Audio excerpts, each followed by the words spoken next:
So to further improve your ability to answer question 4, I'm just going to go through the task I set in the previous lesson. Source 3 was the Jessie J article.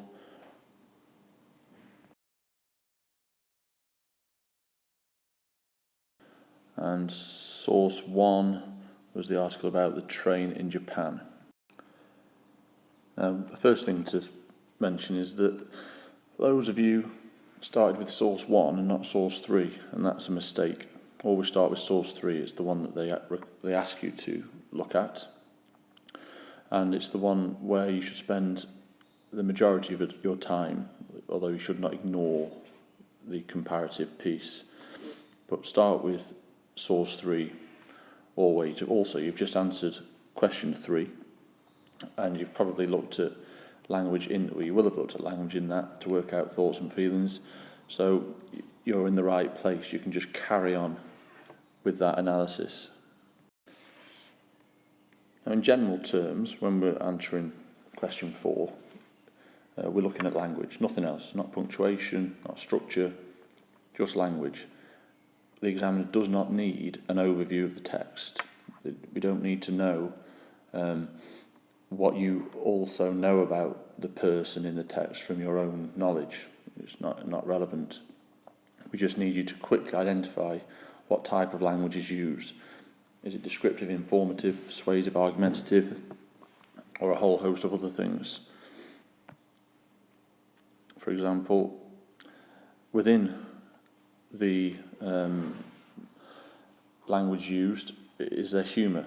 Is there a sense of horror? Are there unusual images, contrasts, strange situations that are described vividly? Do they use statistics to give you authentic information? Do they use direct speech to add credibility to the article, or rhetorical questions to open up debate? And can you find a collection of language, semantic fields that reinforce images or points? These are the things that are going to get you the marks. Bear in mind that you've read source 3 for question 3. You can go back to it and reread it if you need to, but you can certainly add a few notes. And what I like to do at the top is just to identify the type, how language is used. And for the Jessie J article, it's used, I think, in this way. It's used to shock, to generate sympathy, to make us admire her, and to make her appear normal. So if I'm aware that if I think the language is doing those 4 things, that is what I'm going to find. That's the evidence I'm going to select. I'm also going to identify that I believe the language is descriptive, and the description is used to emphasize these things. It's emotive, it's personal, it's the first person, it's an autobiography, and it employs, importantly, pathos, pity. It wants me to sympathise. It wants me to get to a point where I admire this person for the hardship she's been through. And what I'm going to do when I'm looking again at this source is put it into sections, really. So I've worked out quickly that the first section is about health. Most of it's about health, but in particular, the language in this section is designed to shock. And the language I'm going to pick out is quite negative language. We've got dark, health, sick, ill, not normal, and down here we've got collapsed, couldn't breathe, couldn't move.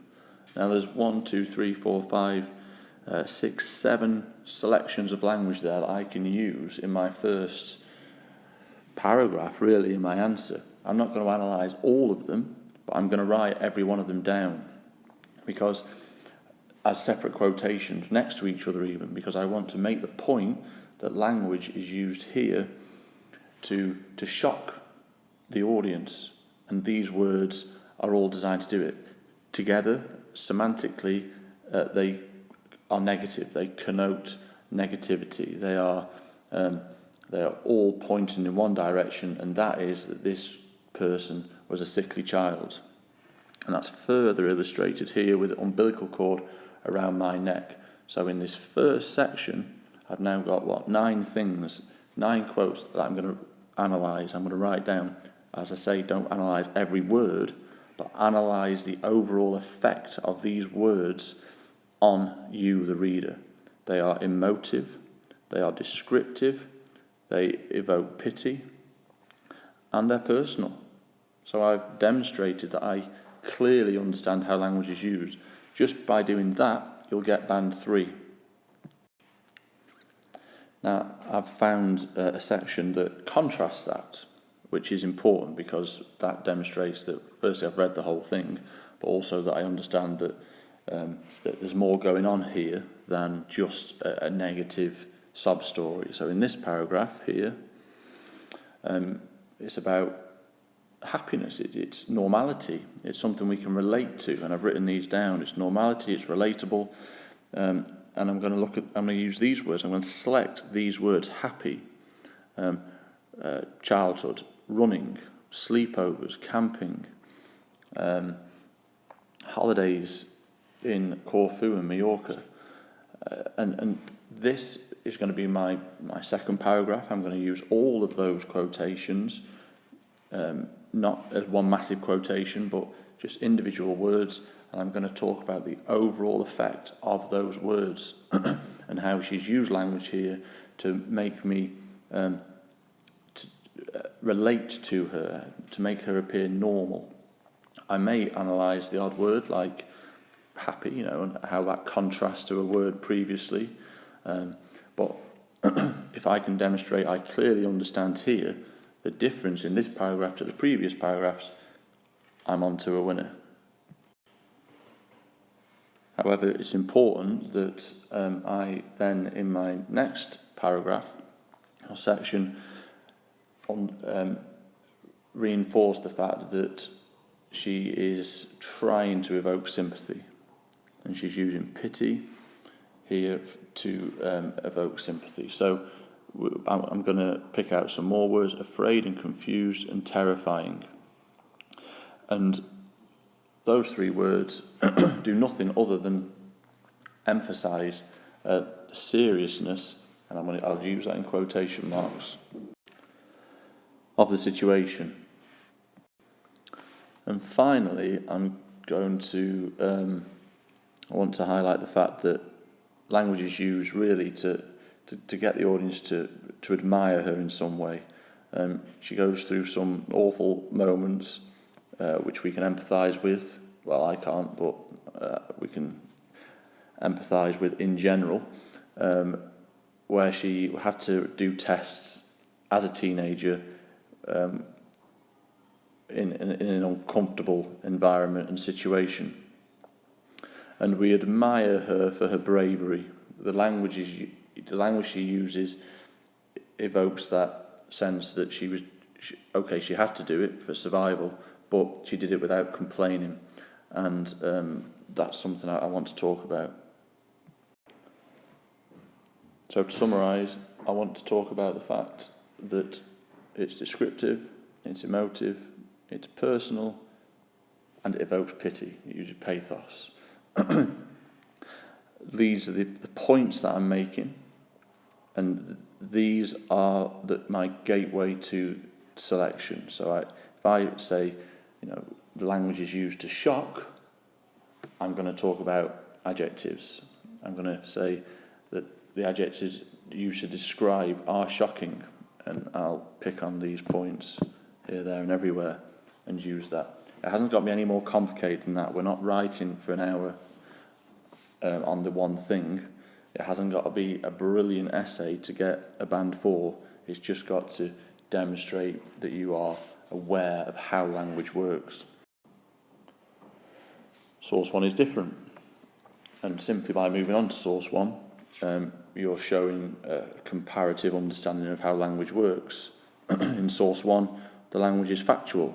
There is some emotive language, which is similar to source 3. It's informative, and it uses ethos. It generates credibility through the use of statistics and direct speech. So how language is used, it's used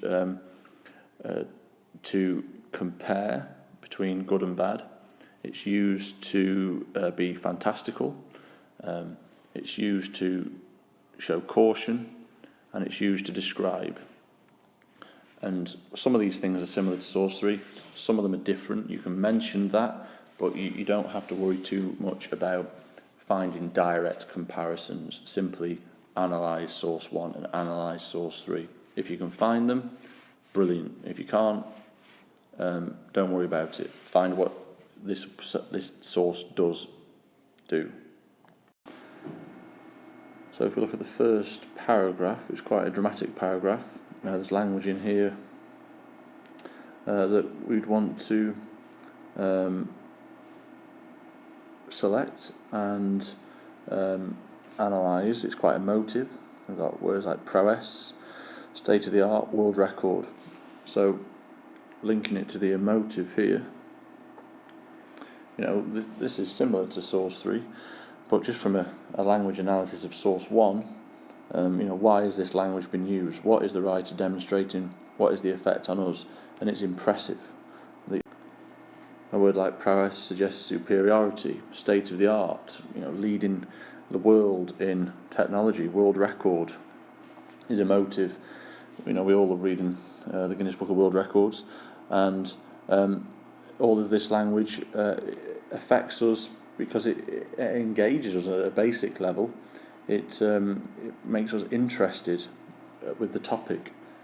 And we also have in here the very important statistic of 373 miles per hour, 600 kilometers per hour, which again adds some authority to this text. It makes us feel as though what we're reading is factual, and it therefore is informing us and giving us knowledge that we didn't previously have.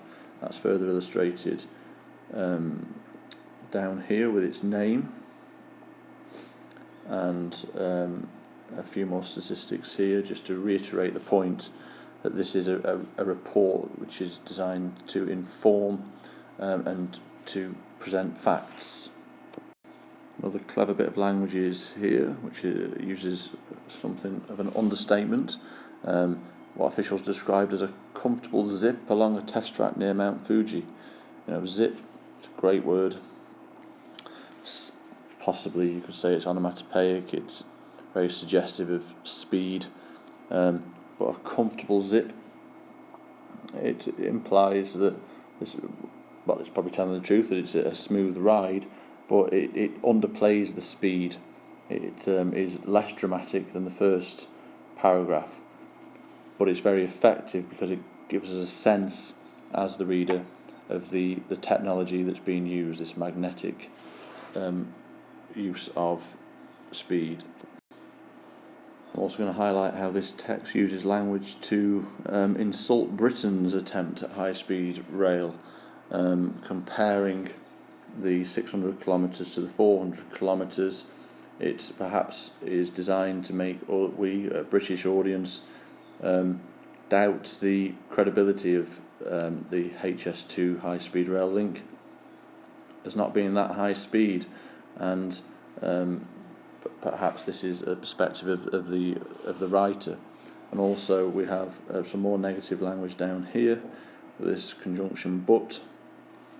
We have concerns and enormous cost, and again this language is cautious language. It's designed to bring us back into reality. What we've read before is quite fantastical. It's quite it's in the realms of fantasy, whereas in reality this isn't going to happen for many years, and it's going to be enormously costly. And we're going to focus on these words, we're going to highlight these words, we're going to select these words, and we're going to tell the examiner how these words work together to affect us, to give us a sense of reality. Here's an example of both the good and bad in a response. She begins using language for effect in the first paragraph. The use of repetition in tell me immediately expresses her frustration with doctors and how she has had to live an unnatural childhood. She uses tell me to show the effect on the reader that she has been in the unknown and needs help and wants help, frustrated when she is not given it. So we've got the effect here highlighted, which is important. Following, she uses running and collapse in the second paragraph as opposites and extremes to show and gives us the effect of how quickly something could change, which is fine. It's a good selection of language and comment. But what we don't get down here is any effect on the audience, and you've got to keep going back to that. The effect on the audience is it helps us to, it allows us to see. We want to, we can, we understand. An excellent example here of how to use quotations. Extensive negative language is used through the rest of the text. Wimpy, terrifying, irregular, embarrassment, and they all relate to this negative. We've got painful as well. Are further fed because they bring forth the ideas that she had a struggle. Now, identifying that she had a struggle tells the examiner that you're aware of how language has been used, what the effect is. We must empathise with her due to her situation. So that's an excellent paragraph or section there, and it's very short. You don't need to write a lot. You just identify the type of language. It's negative. You provide a whole load of examples, and you demonstrate that you understand the effect on the reader.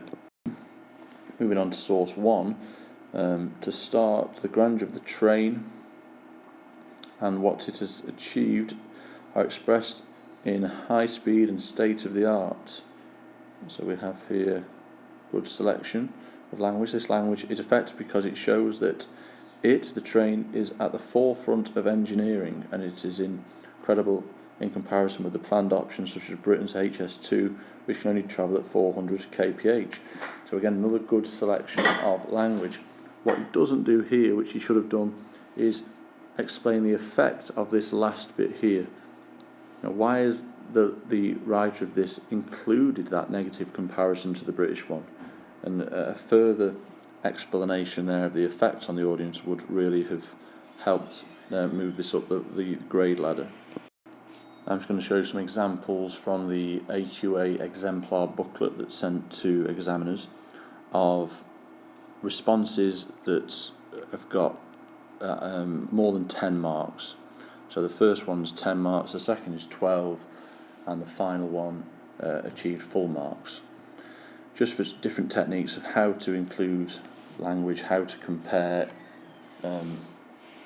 language as well. So here, both source 1 and 3 use rhetorical questions. In source 1, Hodgkinson asks, why on earth would I need a computer to connect with the people around me? This is a question he's asking to the readers, leaving them to think about the question. So that's quite generalised, that's only band 2, so it's not great.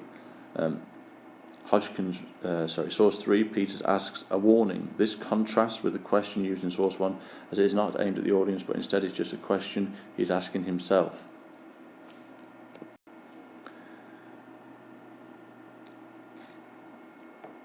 It does, however, evoke curiosity in the readers, as they wonder what the warning is. Now that's much better, because it evokes curiosity. That's clearly thinking about the process of writing. The writer wants to evoke curiosity. How are you going to do it? He's going to do it through this question. So that is band 3. That is band 2. That is too general. Too general. But that second bit is good. An example here of how they've analysed statistics. So the use of statistics in source 1 is used to inform readers. So fair enough. However, also helps readers imagine the size and magnitude of the website. Now that's a really clear understanding of language, because that's what statistics do. We are able to put things into context. Now what I can't see here is another selection of language, which is a problem. maybe further up there is you don't touch land for 1,000 miles, so it is relating to that there. But I don't like to see sections of writing like this where it's too much explanation. Even though it's comparing to source 3, where's the evidence? Where's the selection? So that response received 10 marks overall. This response received 12 marks. And again, this text compares them directly, source 2 and source 3, constantly looking for similar points. You don't have to do that. If you can, fine. The two texts both also use imagery such as similes and metaphors. In source 2, the mud is described as having flowed like gravy. The simile creates a visual representation of the situation and makes it easier for the reader to understand. That's a little bit basic, easier for the reader, obviously, what the situation was like. It also adds comedy and humour. Now that's good. That is band 3 because you're identifying an effect. It's humorous. And again, there's your selection of language. In source 3, lots of imagery is used. For example, in a detailed description, Peach gives of the sunset and the darkness that follows. But why waste time saying that without the quotation? Get the selection of language in there straight away. He also uses a simile when describing the chill that accompanies the darkness, saying it was like the icy touch of winter. The contrast between this and the heat of the day emphasises the sense of foreboding that he has. Now that's excellent. That's very clear effects of language. Both sources aim to make the situation more visual for the readers. That is also a very clear effect. Moving on, both texts use alliteration and repetition to emphasise points. In source 2, alliteration is used to emphasise the difficulties people faced. So we've identified how language is used through alliteration and why, and then we get the selection. So it's not the best way of doing it. For example, painstaking process. The use of alliteration draws attention to this point and emphasises how difficult things had been at the festival. Alliteration is a difficult one. What can you say about alliteration? It emphasises things. That's pretty much it. Sometimes it creates sound effects, and go for it, say it, but don't spend your time looking for alliteration. If it's obvious, use it, but it's perhaps easier to just find adjectives, similes, metaphors, statistics, and semantic fields, collections of language. The difficult thing has been at the festival. Birds also use repetition of words such as mud, wind and rain. So again, a good collection of language. Perhaps to reinforce, it's a very obvious but correct observation of fact that the weather was awful. It was the main cause of all the difficulties. In source 3, lots of alliteration is used. For example, when darkness descends, the depressing D is used here, emphasise Peter's feelings of the point, and the harsh D is often repeated. So again, that's fair enough. It's clear understanding. It's not going to get you band 4, but it will get you the top of band 3. So finally, let's have another look at this 16-mark question, a 16-mark response rather. And the first thing to note is the relative brevity of it. It's short. It's 4 paragraphs, and it gets full marks. And it gets full marks because, as you can see, there are an awful lot of selection of language. It is peppered with selections. If I just put dots on all of them, they are everywhere. And the point about that is that the examiner wants this. Remember the triplet I keep going on about? Select, comment, compare in that order. Select language, comment on it, and then compare. Comparison being the least important. The selection is the most important, and then making perceptive comments. And again, this candidate compares them directly, so it's fine to do that. Both sources 1 and 3 use a variety of techniques appropriate to their purpose. A common device is in both is repetition. Now notice that they don't go on about the purpose, they just say it's appropriate to the purpose. For example, source 3 uses this to good emotive effect as the noun, so that's a good thing to do, is to know what type of word, what the word class is. Nobody is repeated 3 times, so you've got the selection, just get the pen, repeated 3 times. The word conjures image of loneliness and abandonment in the reader's mind. Now that's a clear effect, that's not band 4, it's a fairly straightforward observation, but just like using these adjectives here of loneliness and abandonment, they're not in the text, that is this person's understanding of how language is used to create further images and understanding, which seems to support the horrible feelings of helplessness. So the great thing about this response is it uses quotations to make its point.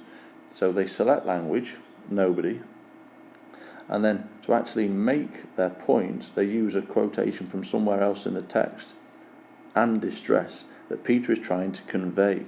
So there's a clear understanding that the author, Peter's, is deliberately using language. It's not an accident. He is trying to manipulate the way we read his words. A similar repetition is the extended ghost metaphor. So we have the idea that the ghost is there, and they understand it's a metaphor. The writer refers to flies as ghostly and the darkness as ghoulishly black. These subtle references slip into the reader's head, primarily, something them to receive the full force of the the emotions that come to haunt him at the end. So again, a fantastic use of the language from the text to make the point, not simply, to explain the point, not simply to make the point. So we have a collection of language that is selected, and then a further one to finish it off. That is perceptive. That's band 4.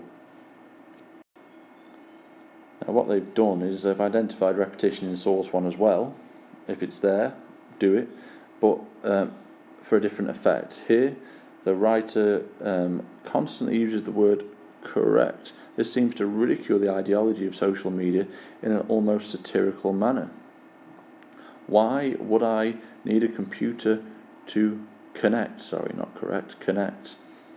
And I want to reconnect with nature, both using the word to make comparisons between what Hodgkinson believes is important and what is not. So a clear understanding of that word of connect, finding different examples from different parts of the text to show that he's trying to emphasize something. A variant of the word chained is used ironically to refer to how social media is more of a trap than a tool. So clearly this person understands irony, they understand satire, and they are confident enough to use this in their response, and that's band 4. So already, even though that one's band 3 up here, from there down we're into band 4, and we can't go back to band 3 now because this is band 4. The worst it could be is 13. So they carry on with how the ironic use of repetition is the main feature of source 1. Source 3 also has a dominant technique in the form of metaphor. The best example of this is occasional golden pockets of reassurance, referring to candlelight. Calling it golden instantly has connotations of value. Now, using words like this, connotation, denotation, implication, the word it is great. Yet the word is juxtaposed between occasions and pockets. These two words show how scarce the otherwise precious light is. This makes more sense when linked to the juxtaposed phrase monolithic emptiness, which asserts imagery of a black void enveloping the light. The further accentuates the value of the small lights of the writer. So the great thing here is that what this person is doing, they are transferring all the skills they've learned when analysing literature, poetry, of mice and men, whatever it is, and they are applying that to this task. It's the same thing, it's language analysis. And what people fail to do is remember that. What they think they've got to do is focus on the purpose of the text, which is important, but you don't need to keep going on about it. And they forget that all that the examiner really wants you to do is demonstrate you understand how language works. And you've all done that when you've analysed Shakespeare, poetry of mice and men.